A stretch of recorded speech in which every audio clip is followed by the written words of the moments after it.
Est-ce que tout le monde a vraiment le droit à une seconde chance? Bah oui, les violeurs, les pédophiles. Est-ce que eux, ils ont droit à une rédemption, à une innocence, une quelconque chance d'être pardonné? Like et abonne-toi.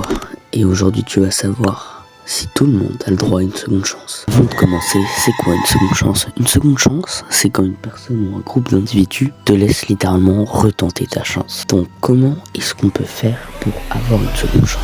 Et ça ne dépend pas vraiment de toi, enfin, un petit peu, mais ça dépend surtout des personnes qui t'accompagnent, c'est-à-dire que les juges, les amis, la famille, eux qui te donnent réellement une seconde chance. Pour obtenir une seconde chance, il y a plusieurs moyens: le travail, le talent, l'utilité, la valeur que tu apportes, mais pas plus, ou s'excuser. Bien sûr, ces trois comportements ne peuvent pas forcément être pardonnés. C'est-à-dire que si t'as vraiment fait une dingue en mode envers un ami, et bah là tu seras pas forcément pardonné. Ce sera en fonction de la vie de chacun. Vidéo complète sur ma chaîne.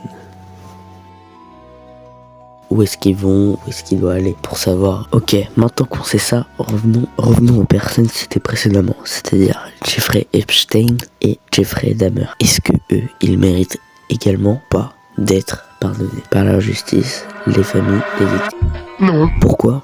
Puisque d'après moi, il y a une courbe de la dingue. Tu vois, un goûter peut être pardonné. Mais par contre, si tu tues quelqu'un, là t'as pris une vie là. Là, il n'y a pas de pardon possible, il n'y a pas de retour en arrière. Donc, selon moi, deux individus ne peuvent pas être pardonnés et doivent avoir un châtiment à hauteur de leur crime.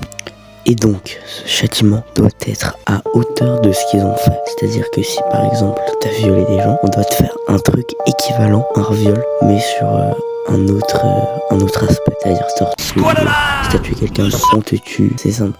Alors peut-être extrémiste comme façon de penser, mais comme dans la vidéo de Squeezie, on l'a vu, c'est souvent l'imitateur qui gagne le jeu de la vie. Hop, extrait de la vidéo de Squeezie. C'est celui qui copie tout le temps qui ressort le plus gagnant de tout ça. Donc l'imitateur passe par de nombreux noms: la règle d'or, l'altruisme réciproque, ou encore vivre et laisser vivre. Donc la chose qui nous intéresse ici, c'est le vivre pour laisser vivre. C'est une règle qui est très importante en communauté. Mais qu'est-ce que ça veut dire? L'imitateur gagne puisqu'il imite le comportement de ses semblables. Donc, ça signifie que si tu es gentil avec quelqu'un, et bien cette personne, normalement, est censée être gentille avec toi. Biais de réciprocité. Mais dans le cas contraire, si elle est méchante, toi, tu vas te comporter de façon méchante avec elle. Ce qui est normal.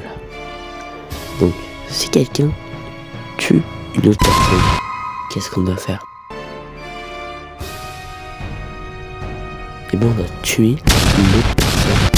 Si quelqu'un viole une personne, et bien cette personne doit se faire. Sauf que il y a certaines personnes, hélas, qui prennent du plaisir à ça. Donc c'est pour ça que je dis qu'il faut changer de punition sur un autre truc. Et si tu tortures quelqu'un, et ben on se doit de te torturer. Et j'irai même un peu plus loin. Je pense qu'on devrait faire un peu plus de tout ça pour que la personne qui a fait ça, et ben elle recommence pas. Bien évidemment, il faut nuancer la chose.